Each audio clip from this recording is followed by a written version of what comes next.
Welcome guys, nice to have you here at our headquarters here in Des Moines. This presentation is going to be about oversized logistics, specifically oversized loads. Now, anybody in this room would tell you, as a third-party company, we hate oversized loads. Why? Because the majority of the time we can't do them. They pay great margins, but we can't do them. We can't find the resources, and for us, it takes too much time to coordinate everything that works, to get a third party, or to get an oversized load moved. We're a third party company. We don't own trucks. We don't own barges. We don't own railroads. We have to coordinate everything. We're planning. Everything we do is planning. Now, oversized loads have become a huge problem for us because we can't find people to haul. And we can't figure out how to make it possible for them to haul them either. The reason for that is things are getting bigger. Trucks are getting bigger, combines are getting bigger, dump trucks are getting bigger, wind turbines are getting bigger. The focus is on efficiency. With efficiency comes size, especially in terms of industrial efficiency. We can't haul oversized loads the majority of the time because it's not possible. For example, a wind turbine made in California, we can't ship to Washington. We can't get that load from the wind turbine company and say, hey, we need you to pick up this load in California, or we need you to find a trucking company to pick this load up in California and have it delivered to Washington. Why? Because it would take more than one truck.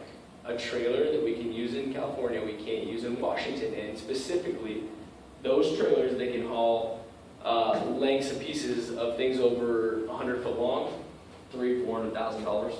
To find a truck driver to take it to the border, the truck driver to carry it through the length of the way going into Washington, the truck driver to carry it from Washington to the load site.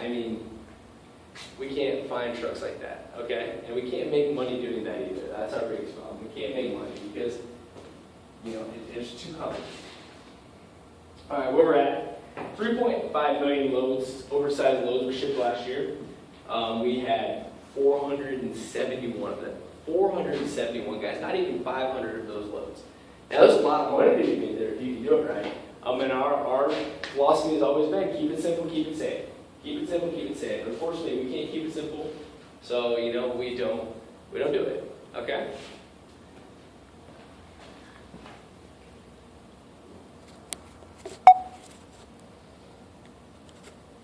All right, just making sure we're still on there. Okay, equipment limitations, all right? We specifically struggle to get a truck driver to take it from one area to carry it to the next. All right? Now, how we can change that, all right, is by combining the sources. Okay? So more efficient, more efficient, more efficient. Where we're going, a combination of resources. Okay?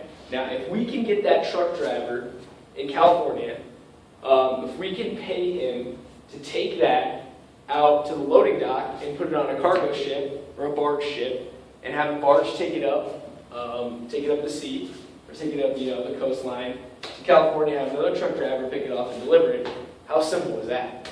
You had one truck driver one way, his job was to take it there, okay? His job wasn't to take it to the border, drop the trailer, have another truck driver pick it up, going all the way. It was really simple. It would take more planning in advance, but it was possible, okay? That's where we're going, combination of the three areas. Now, as far as cargo shipping goes, that's one of our biggest struggles because, we can't get anything on a cargo ship because it's too big.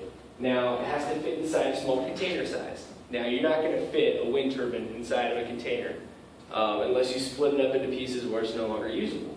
So, what do? We have breakable shipping, new and advanced, okay? Now, breakable shipping is taking a piece specifically and putting it on the barge or the cargo ship without putting it in containers. Now, what that means is you're specifically maybe driving a 98-foot trailer onto that cargo ship.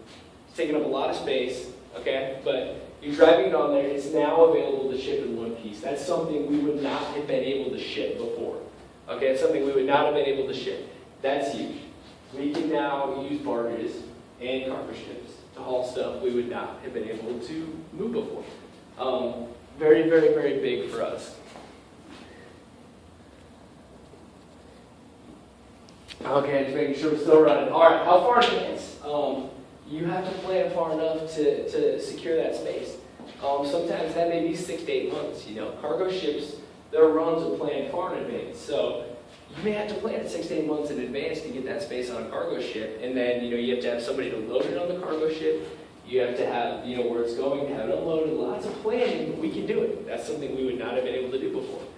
So you have 2 examples of how we can do a change, how we can change our oversized division. You can use truck to barge to truck, and now we can use cargo ships. 2 things that we really would not have been able to do before. Okay, we talked about the method and skill planning, so that's kind of a couple options. How we're going to do this is we are going to increase our staff. We specifically have a person that's going to work in each area that's going to report to me. I'm going to become, as the Vice President of Operations, I'm going to basically self-appoint myself the Director of Oversized Operations as well, because it's basically all under one umbrella. But I am hiring 3 people.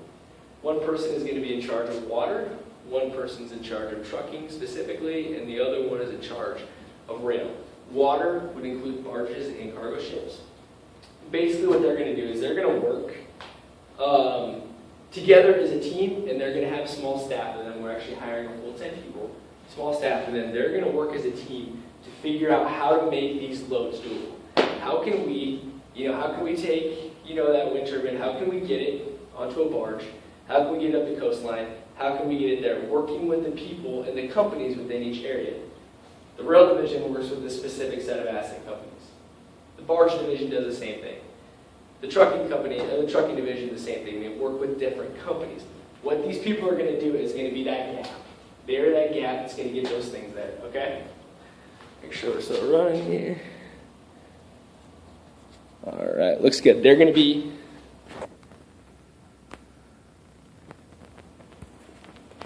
that gap, okay? They're that gap that's going to hold them all together. They're that gap that's going to bridge it and make that possible, okay? Whereas before, you're not going to ask somebody in the barge division to work with somebody in the trucking division companies because they don't know how things operate. They don't know the pricing. They don't know the routes. They don't know how any of that works, okay? The job of these 3 people and their staff is going to be to bridge that gap, to make that possible, okay? That's going to be huge because not only can we do loads we couldn't have done before, we're going to be able to make them more efficient. We're going to make money off of them, okay? These people are going to have a tough job, They not only aren't working with any asset companies, they don't even have specific companies they work with. They are working with you to work with the company, working with you to work with the company, making these loads doable, okay? This is where it's going, ladies and gentlemen. Not only are we going to have to find new methods to move this stuff, we're going to have to combine methods. We're going to have to go truck to rail to truck, truck to rail to barge to truck. We have to find different ways to move these items to make money. Okay, and that's where this staff is going to come in. They are bridging the gap. This is innovative. This is new. Okay, especially for a third-party company. This is new. We are on the cutting edge, guys. To have a staff specifically for oversized loads.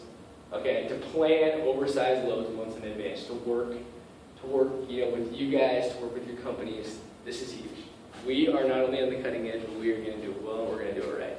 We're going to make some money off of it. So I appreciate you guys listening to me, and if you have any questions, let me know. All right, thank you guys very much.